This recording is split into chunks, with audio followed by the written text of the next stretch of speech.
Putain ouais, j'aurais pas la place dans le sac de tout mettre. Bien, salut les amateurs de roues, aujourd'hui on se retrouve pour une nouvelle vidéo présentation de produits. Je rappelle un peu le principe, je teste des produits dédiés à l'enduro, que ce soit des équipements pour le pilote ou des accessoires pour la moto. Et je teste ces produits pendant une longue durée et après je vous présente les avantages et les inconvénients. Et aujourd'hui du coup présentation du Camelback Hurricane Hydro de chez Enduristan. Ça fait 1 an que je roule avec, vous le voyez pas parce que moi dans les vidéos j'ai la GoPro et il est dans mon dos et c'est pas souvent qu'on me filme, mais ça fait bien 1 an que je lui en fais voir toutes les couleurs dans les chemins en enduro et donc il est temps de vous faire un retour sur ce camel.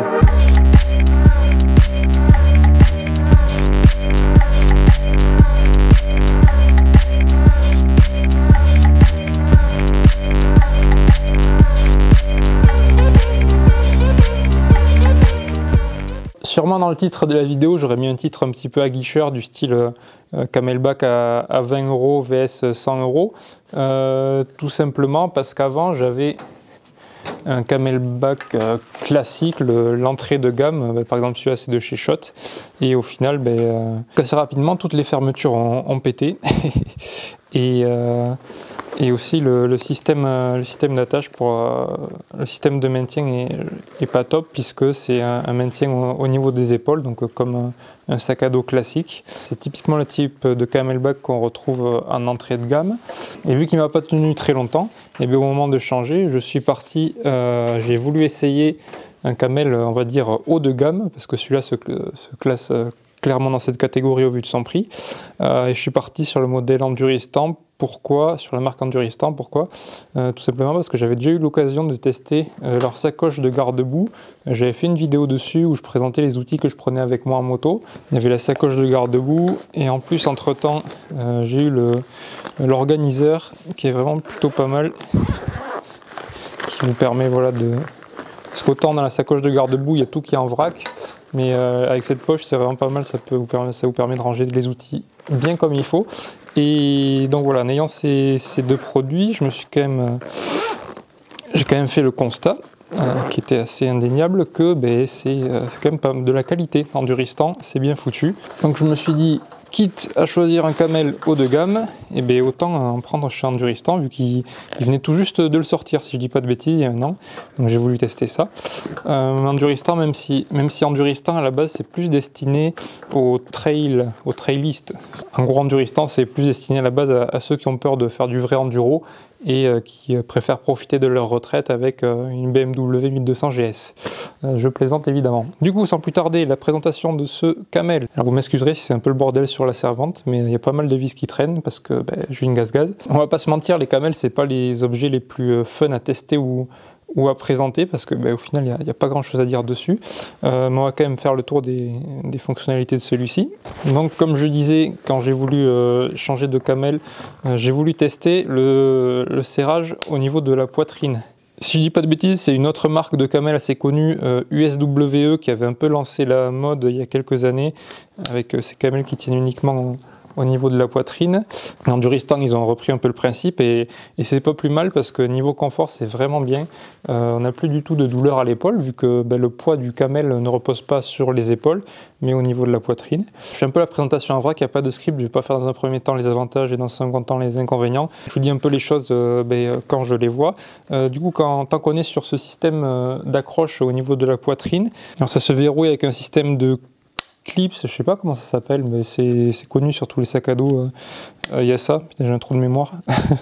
Je sais même pas s'il y a un nom pour ce genre de système. Ce système de fermeture, j'aurais préféré que ça en soit un autre, puisque de temps en temps, quand on veut le clipser, les gants ils se prennent dedans et ils restent coincés. Mais aussi quand on a le casque, on ne peut pas voir comment on clipse, vu qu'on a la mentonnière qui nous gêne. Et c'est un peu chiant à choper le coup des fois. Bon après c'est pas bien grave, parce que sur une sortie honnêtement, c'est très rare que j'enlève le sac à dos, il reste toujours sur mon dos. Voilà un petit point à ce niveau. Ensuite, alors je sais pas si c'est bien visible à la caméra, mais il est très long. Je vais vous mettre l'ancien à côté. Donc voilà, celui-là, l'Enduristan, il est tout en longueur et c'est pas plus mal puisque ça permet d'emporter une poche à eau de 3 litres. Et le fait que la poche à eau soit si longue, ça évite qu'elle soit trop épaisse et du coup que le camel soit trop épais. Du coup là, vous pouvez le voir, c'est tout fin et on peut le mettre sous une veste en hiver par exemple. Alors j'ai jamais essayé parce que c'est rare que je mette des grosses vestes, à moins qu'il fasse vraiment froid, mais c'est possible, vous pouvez le voir, c'est vraiment très fin. Ensuite, tant qu'on est sur cette face, bon, faut aimer la déco, c'est sobre, c'est juste tout noir avec écrit Enduristan en gros, c'est réfléchissant pour la nuit, devant aussi le logo et réfléchissant. Les matières font très quali. Alors honnêtement, je m'y connais pas du tout en textile. Donc si jamais vraiment vous voulez des infos plus détaillées, je vous mets le lien en description pour aller vous renseigner sur le site Enduristan. C'est des matières qui évitent de se déchirer. À l'intérieur, on va en parler. Là, j'ai une pince. Dedans, j'ai déjà mis des objets qui coupent un peu. Ça s'est jamais déchiré. Ça a pris pas mal de pètes. Voilà, aucune déchirure. C'est vraiment pas mal. Hop, avant que je l'oublie, parce que celle-là, j'ai mis du temps à la voir. Je savais même pas que ça existait, c'est en tombant sur une vidéo par hasard que j'ai découvert l'existence d'une mini poche derrière. Je sais pas pourquoi ils en ont foutu qu'une de ce côté, pas de l'autre. Alors on peut vraiment pas mettre grand chose. Moi je mets une ou deux batteries de GoPro, on peut pas mettre grand chose de plus. Voilà, c'est juste avec un petit scratch, mais voilà, ça ajoute un peu de rangement. Parce que le rangement c'est un peu ce qui manque sur ce camel. Honnêtement, c'est pas fait pour prendre tous les outils dont vous avez besoin. Tous les outils qui sont là-dedans, vous ne pourrez jamais les rentrer là-dedans. La poche principale, on y vient. Là, vous pouvez le voir ici. Enfin non, justement, vous ne pouvez pas le voir. Mais la fermeture, le zip, étanche. Même la languette est protégée ici pour éviter qu'il l'atterre ou d'autres petits trucs qui viennent gêner le mécanisme. Hop, et qu'est-ce qu'on retrouve du coup? Qu'est-ce qu'on peut mettre dans cette poche principale? Alors, elle n'est pas très grande et en plus je trouve que c'est pas pratique ce système d'ouverture au milieu. Je sais pas pourquoi ils l'ont pas fait sur le côté, qu'on puisse l'ouvrir comme ça. Quand on veut rentrer des papiers, s'il y a déjà des outils ou des choses comme ça, c'est pas évident. On veut mettre son téléphone. Bon, c'est un peu chiant, faut forcer un peu sur les côtés pour bien ouvrir. Sachant qu'à l'intérieur, la poche elle est pas bien grande, elle doit aller, je vais vous le dire, elle va jusqu'ici, elle revient jusqu'ici. J'ai la place d'y rentrer le téléphone, comme vous avez vu. Des fois, je mets les batteries de la GoPro aussi. Les papiers. Qu'est-ce qu'on a? Là, j'ai une petite clé Allen, c'est pour le mettre cylindre d'embrayage. Là, je prends juste les indispensables. Maillon rapide pour attacher la chaîne, parce que j'ai déjà eu un souci dans les bois et je l'avais pas. Qu'est-ce qu'on a d'autre? Ah, vous voyez, des fois pour les choper. Là par exemple la pince elle est ouverte. Pour la sortir, et bien voilà, c'est pas évident avec ce principe. Du coup, allez, je vais y arriver. Bon, heureusement que je tombe pas souvent en panne et que j'ai pas besoin de les sortir toutes les 5 minutes. Voilà la petite pince qu'il faut pour mettre l'attache rapide de la chaîne. Et j'ai aussi la bougie de rechange, parce que j'ai un de temps. Et la clé à bougie. C'est à peu près tout. De toute façon, l'idée de ce sac, c'est de rouler léger en fait, et c'est pas plus mal. Parce qu'Enduristan, ils ont vite compris, et ben moi aussi j'ai vite compris que c'est pas bien d'avoir du poids dans le dos.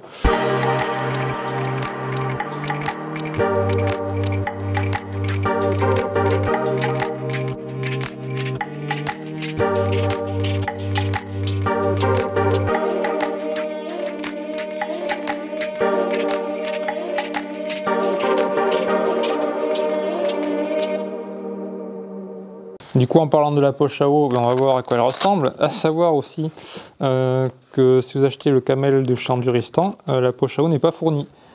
C'est un peu un DLC, c'est à prendre à part. Ça, ce que j'aime bien aussi, c'est qu'au niveau des ouvertures, des fermetures, c'est à scratch cousu en plus. Donc il n'y aura pas de problème comme sur le bas de gamme de fermeture qui pète et que du coup le sac devient inutilisable. Hop, juste un scratch pour ouvrir la poche derrière. Ensuite la poche à eau, elle, pour pas qu'elle tombe tout en bas du sac quand elle est pleine, elle est maintenue par un autre scratch. Bon, la poche à eau vendue également par Enduristan, là c'est du costaud. Je vais peut-être vous donner, tant que j'y pense, les dimensions, parce qu'honnêtement je sais pas si vous pouvez trouver ce genre de poche à eau chez Decathlon par exemple, si vous voulez pas forcément celle d'Enduristan. Donc rapidement, c'est la Enduristan Hydrapack. Ça fait à peu près, à Bistonnenas, 42 en longueur et allez, 16,5, 17 en largeur. Voilà. Si jamais vous voulez le camel enduristan, mais pas forcément, ou que vous avez déjà une poche à eau, voilà, je vous donne ces mesures. Alors bon, c'est une poche à eau, il n'y a pas grand chose à dire dessus. Le système de verrouillage là-haut, c'est transversal, ça c'est plutôt pas mal. Il y en a où c'est des bouchons, je trouve pas ça pratique, que ce soit pour remplir au robinet, c'est pas pratique. Et pour l'étanchéité, c'est pas top non plus. Là, verrouillage transversal, c'est replié. Et juste à le foutre sous le robinet. Aussi le robinet, lui, qui sort de la poche à eau, on va en parler. Donc déjà, on peut le déclipser. C'est pour ça qu'elle est un peu chère aussi, je crois, cette poche à eau, parce que bon, ça respire quand même la qualité. Et il y a toujours des petits détails qui font plaisir. Avec le robinet qu'on peut déclipser. Hop, j'ai tapé la caméra. Et du coup, on peut voir ce système plus en détail. Il y a des jaunes étanchéité, bien sûr. Le petit caoutchouc, la petite mousse tout le long noir pour éviter qu'en été, l'eau qui est dans le tuyau, elle se réchauffe. Bon, honnêtement, moi je roule en Aveyron, donc il n'y a jamais eu de grosses canicules. J'ai pas pu trop tester l'efficacité de ce système qui est censé empêcher que l'eau se réchauffe. D'ailleurs, si jamais vous n'avez pas ça sur votre camel, vous avez juste en fait à le mettre dans votre bouche et à souffler pour renvoyer l'eau dans la poche et qu'elle reste pas dans le tuyau et qu'elle chauffe pas pour rien. Par contre, en hiver, il a fait froid. Et bon, ça va être pareil sur tous les camels. Et j'ai été surpris, enfin pas surpris, mais je me suis fait avoir parce que ça a gelé à ce niveau. Et du coup, je pouvais plus boire. Parce que l'eau voulait plus sortir, c'était bouché ici vu que c'était gelé. Au niveau de la pipette là-haut, bon, ça a dû être designé pour ceux qui sont hypochondriaques, vu qu'il y a une protection anti-poussière. J'ai envie de dire pourquoi pas. Après, la poche à eau, je l'ai jamais nettoyée. Je préfère développer mes anticorps, on va dire. Mais c'est possible de la nettoyer au fait en la passant dans le lave-vaisselle, de ce que j'ai lu sur les notices. Et cette poche à eau, pardon, elle fait 3 litres. J'ai peut-être oublié l'info la plus importante. Le week-end dernier, il commençait à faire chaud à nouveau. On a attaqué quelques grimpettes, un peu de technique, et au final, les 3 litres de l'après-midi, je les ai vite sifflés. Même il m'en manquait à la fin. Donc 3 litres, c'est vraiment pas trop. Le système d'ouverture, je suis pas trop fan pour déverrouiller la tétine, parce qu'il faut le faire pivoter. Ça nécessite d'avoir les 2 mains, donc en roulant, c'est pas trop pratique. Même si on peut le laisser toujours ouvert et que ça pisse pas. Bon, ben, il y a un système d'ouverture-fermeture, moi je préfère m'en servir, mais je suis plutôt fan des pipettes où il y a juste à tirer avec la bouche et à repousser. Au moins avec une seule main on peut le faire. Et voilà, qu'est-ce que je voulais dire pour cette poche à eau? Ah oui, donc je vous l'ai dit, c'est peut-être elle est un peu chère, c'est que tout est dans le détail, je ne sais pas si vous le verrez bien. Une petite pièce bleue. À savoir aussi que les matières là c'est du plastique, j'ai oublié le nom, le nom du type de plastique, mais c'est en gros c'est bon, c'est pas mauvais pour la santé. Ça va éviter que si vous la remplissez que d'1 litre, qu'il y ait toute l'eau qui tombe au fond et que ça fasse une grosse boule d'eau et que ça soit épais comme ça ici et qu'il n'y ait rien en haut. Et du coup ça va faire en sorte que la largeur de la poche soit homogène, que ça soit toujours le même à quel que soit le niveau.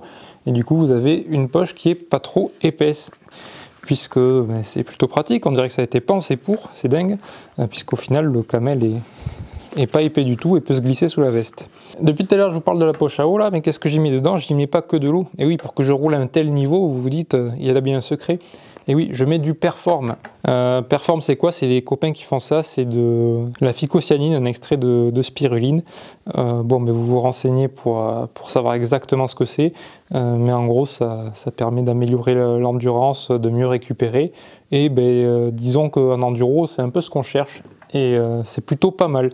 Donc je vous mets également un lien dans la description pour ceux que ça intéresse et qui veulent mettre autre chose que de la flotte. Ça s'appelle Perform.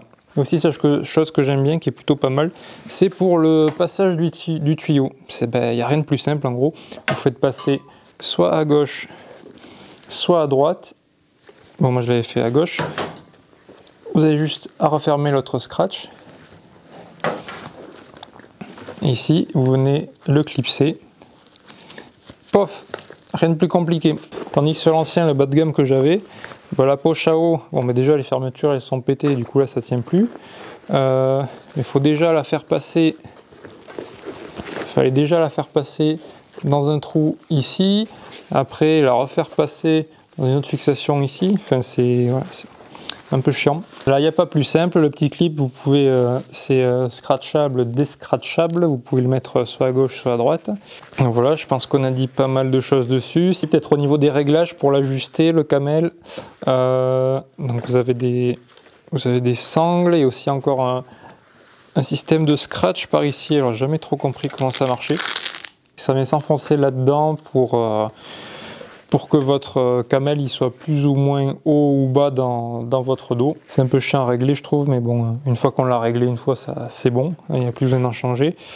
Évidemment, vous pouvez plus ou moins serrer sur les côtés. Ah oui, j'allais oublier la petite, il y a un autre DLC, la poche à eau.